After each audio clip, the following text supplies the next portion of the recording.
How we doing, y'all? Bulletproof Mindset, episode 7. I'm your host, Chris Stiles.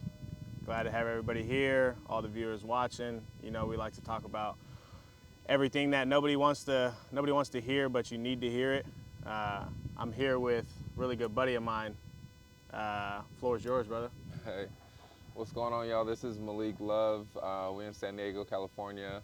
Um, Thank you for having me on, Chris. Of course, Definitely brother. appreciative of the whole opportunity.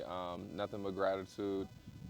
This whole industry has a lot of good people around, so just vibing off that energy. That definitely bridges the gap for us for sure. But starting off, originally I was in the solar industry. I was doing management there, also the roofing distribution industry as well. I feel like that really made an impact on my career.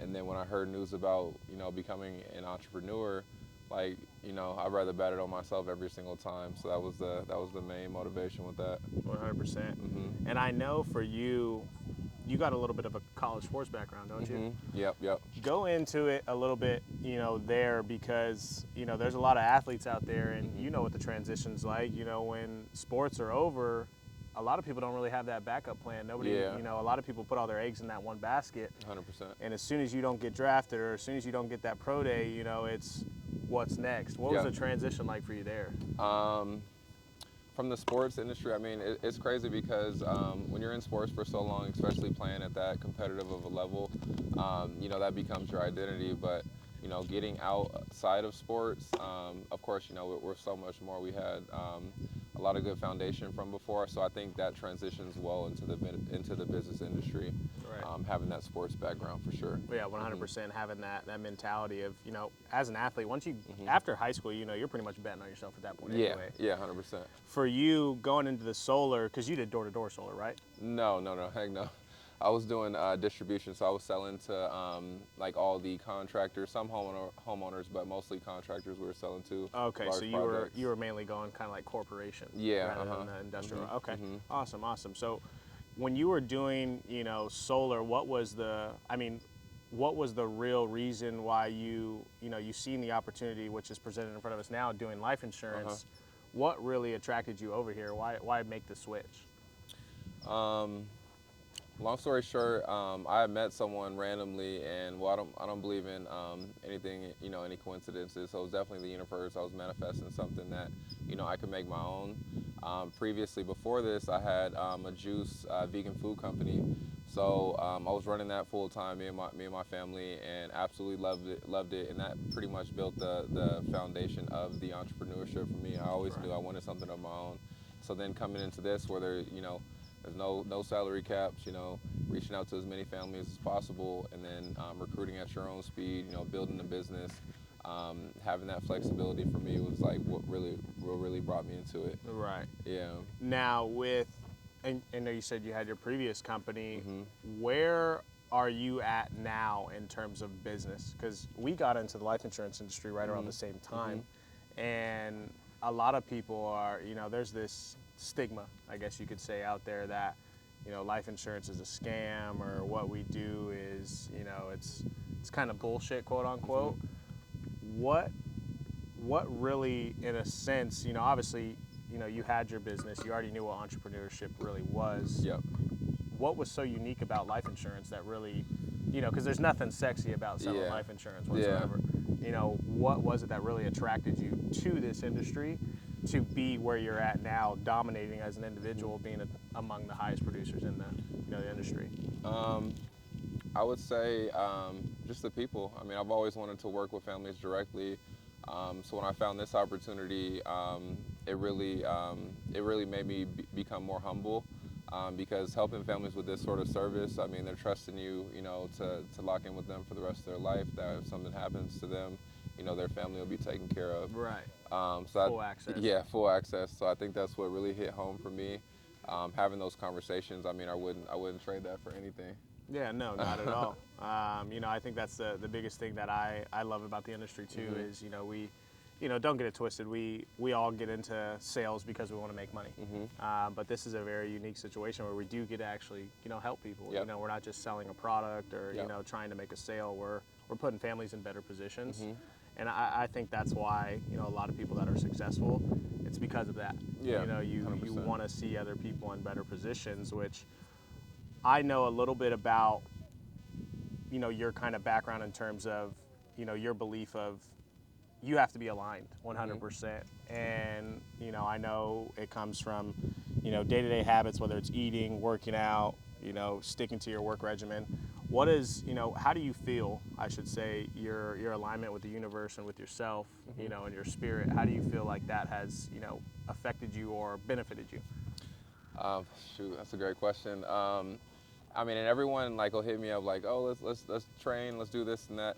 But the foundation of it is like, where's your energy level at? Like, we can go back and forth about scripts, rebuttals, lead spin, lead type, but at the core of it is like, did you work out today? Like, how are you eating?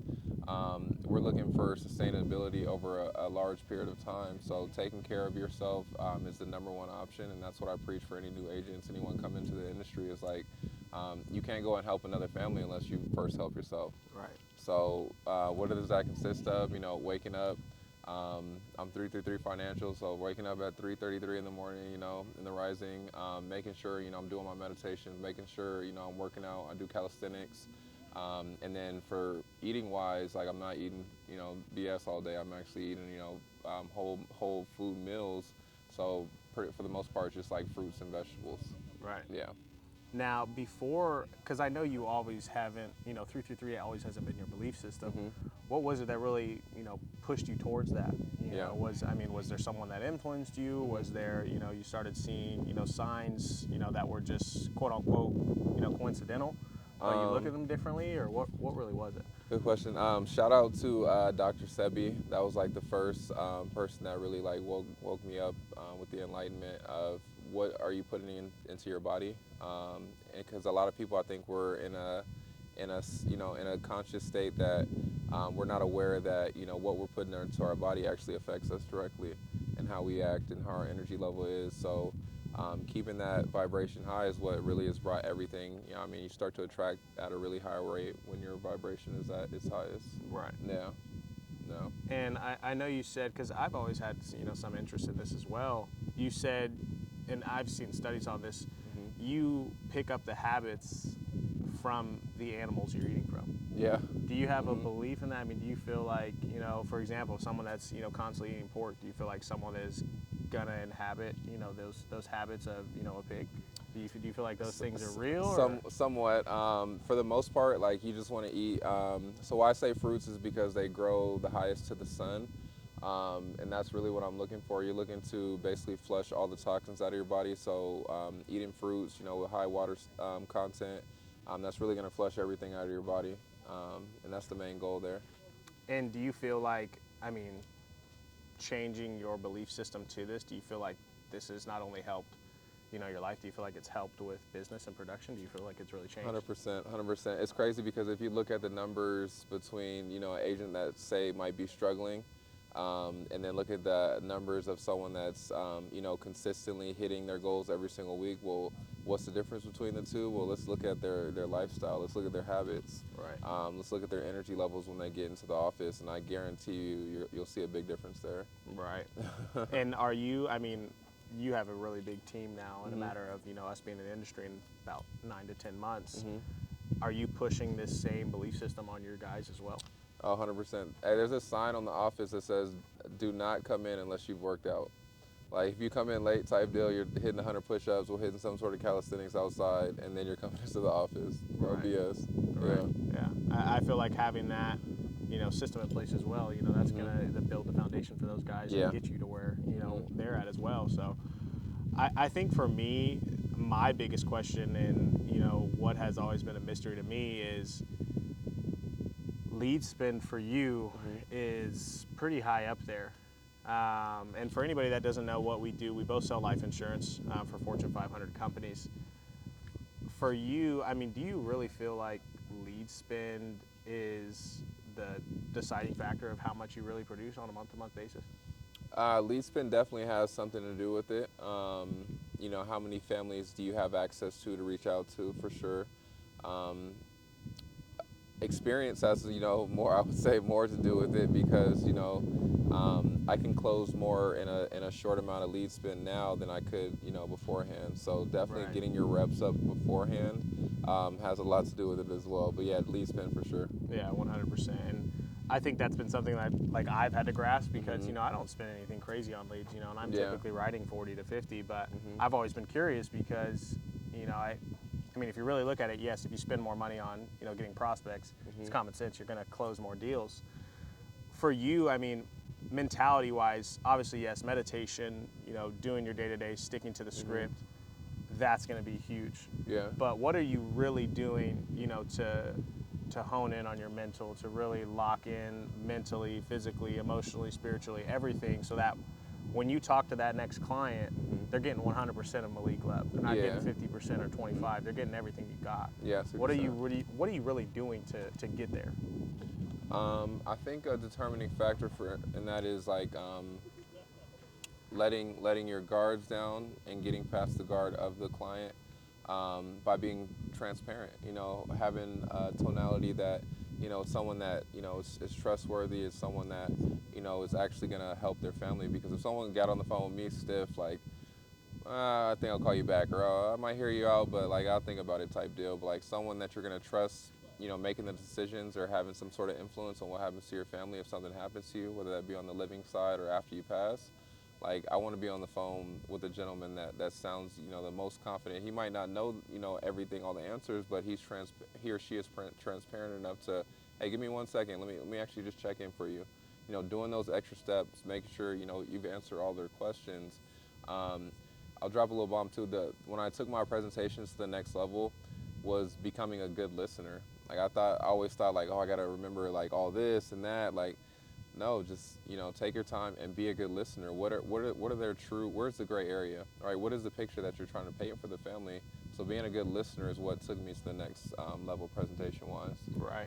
I mean, is that coming from, question-based selling? Are you just, kind of dissecting the client to the point where they're really just speaking on their own? Or Mm-hmm. where do you feel like that listening really comes in? Because you got to get the interaction from the client to Yeah. really to listen to something. I mean, sometimes depending on how you get on the phone, you can really drop their guards really quick, and they can actually tell you up front. So I do get a lot of that, and that's just experience, building your experience up. But definitely asking, you know, better questions.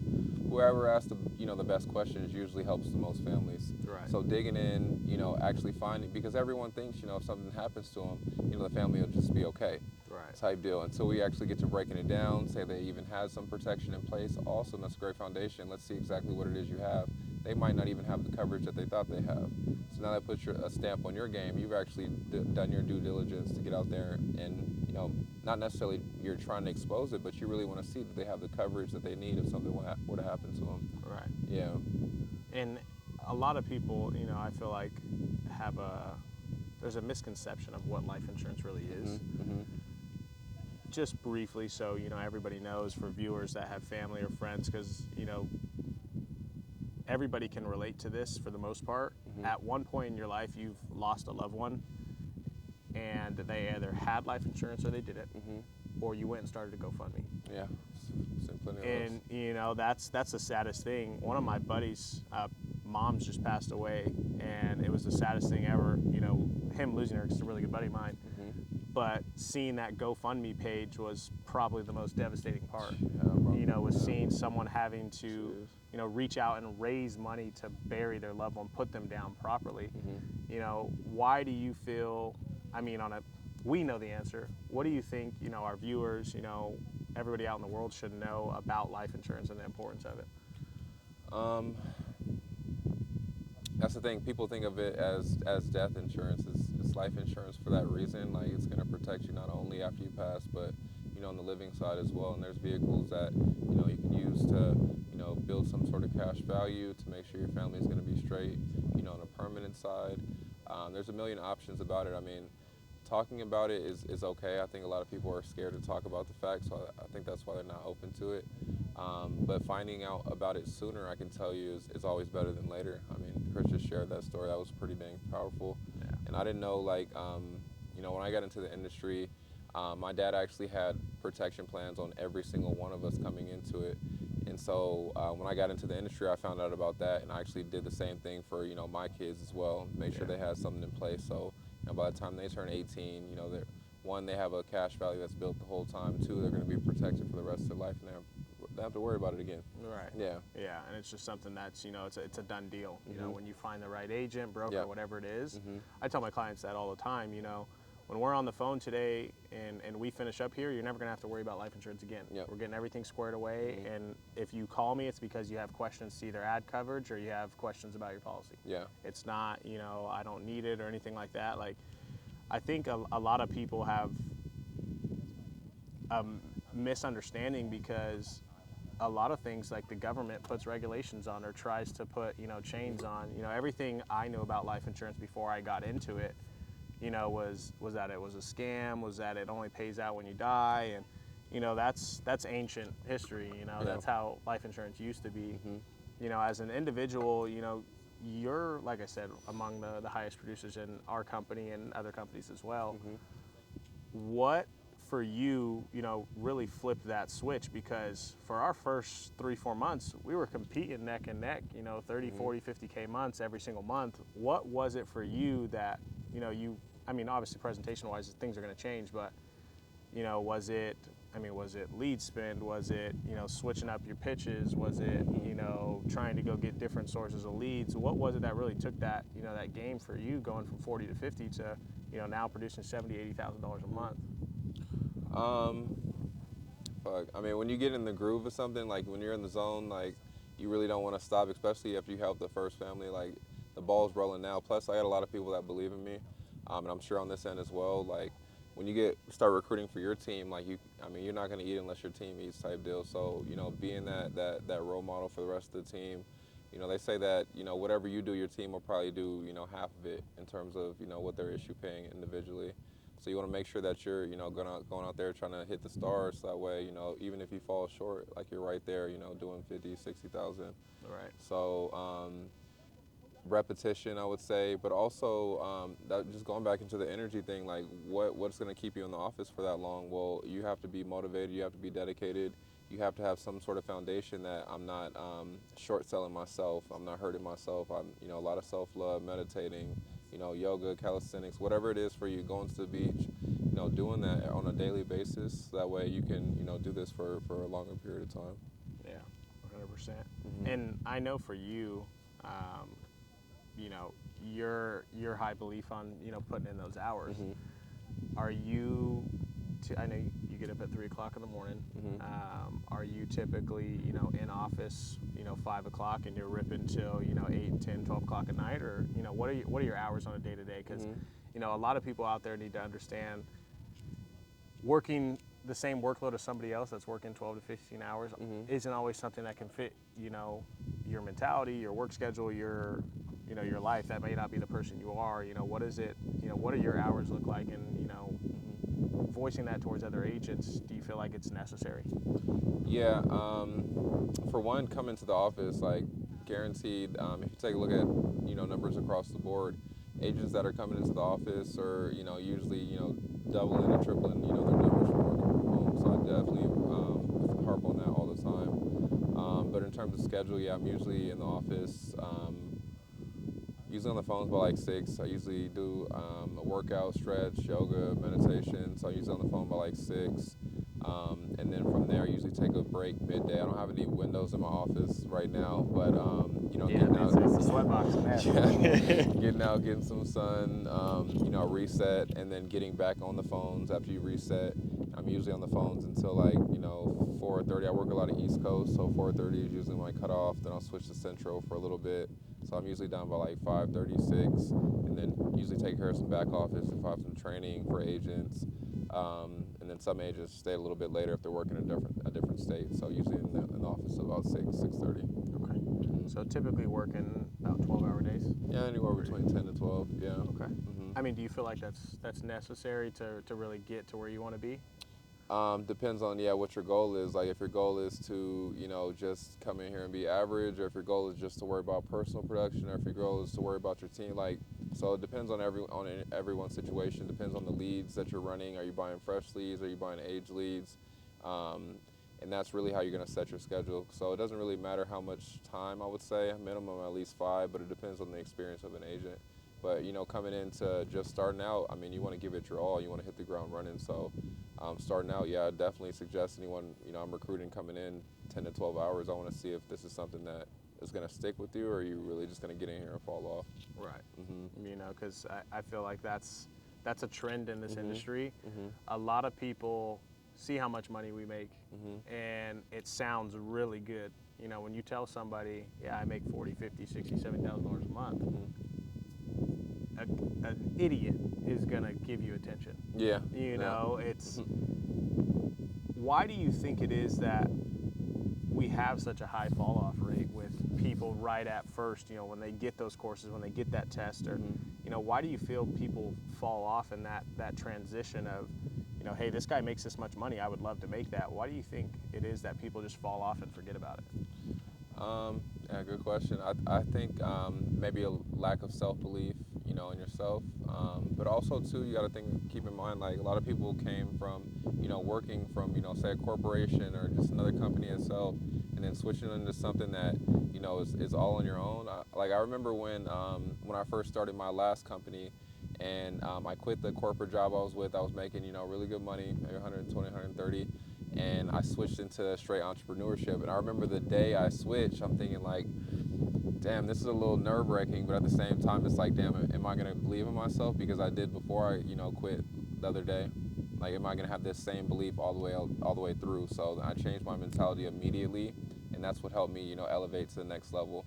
So, a lot of people are, comfortable where they are now. That paycheck is coming in consistently, no matter how they're doing. Compared to coming into something like this, that's why you really want to make sure it's a good fit, because at the end of the day, this is not for everyone. Right. It takes a certain mindset, a certain energy to have this sustainable for the rest of your life. So definitely strenuous when it comes to the interview process. I want to know if you're really about it. If you really have that bulletproof mindset. Yeah, 100%. I think a lot of people have that. That's what I believe. The problem is people just are scared to take that risk. People are fine with being comfortable, getting that consistent paycheck. They'll complain and bitch and moan about it, but they don't want to do anything. Coming from, working the 9-to-5 world to entrepreneurship outside of financials, because let's clear this up for all the viewers watching. Anything you hear about entrepreneurship, about how it's not an industry where you make good money or, you don't do well, that's a lie. I don't know who started that, but it's bullshit. Most entrepreneurs I know are doing 6, 7, 8 figures a year. What do you think outside of financially? What do you, advice to viewers coming in, people thinking about, maybe taking that leap to take that risk? What advice would you give to people, outside of, the financials? What is the benefit of being an entrepreneur?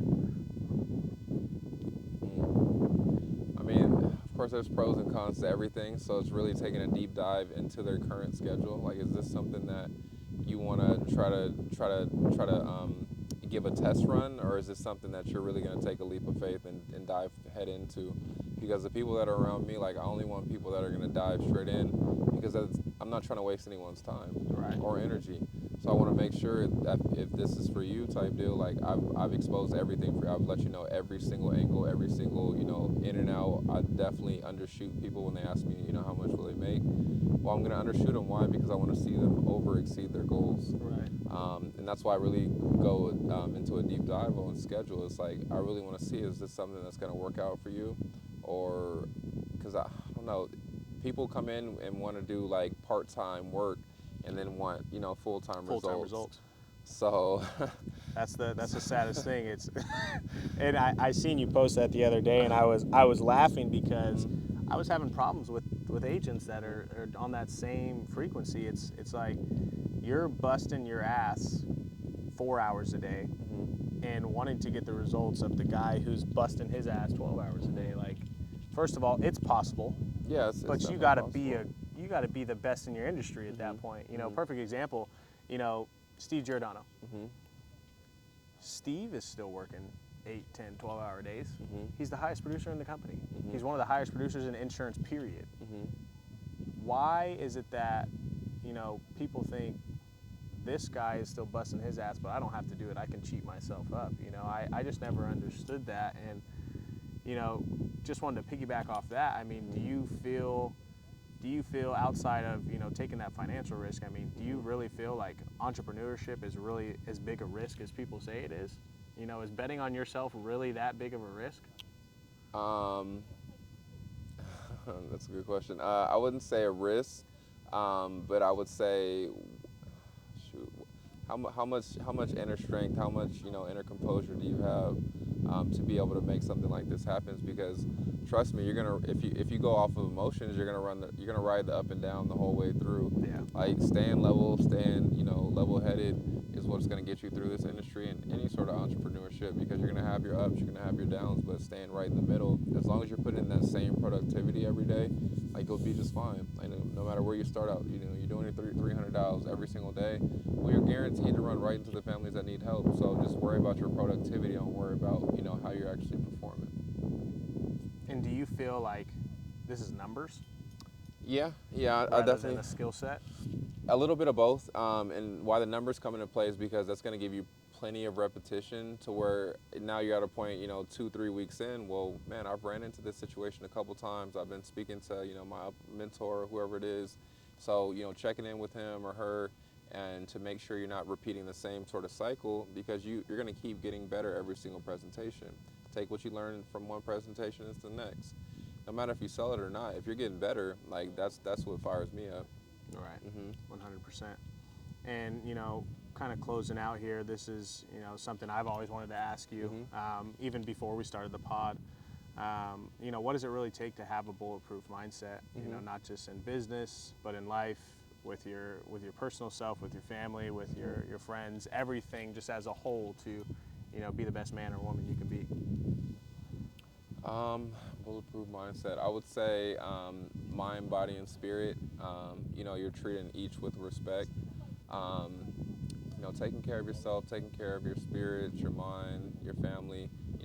Happy home. You'll have a happy day at work type deal. So little things too. Like if I see an agent that might be having everyone has bad days. I might have a bad day and still have the biggest smile on my face. Why? Because I don't want that to carry on to the next person.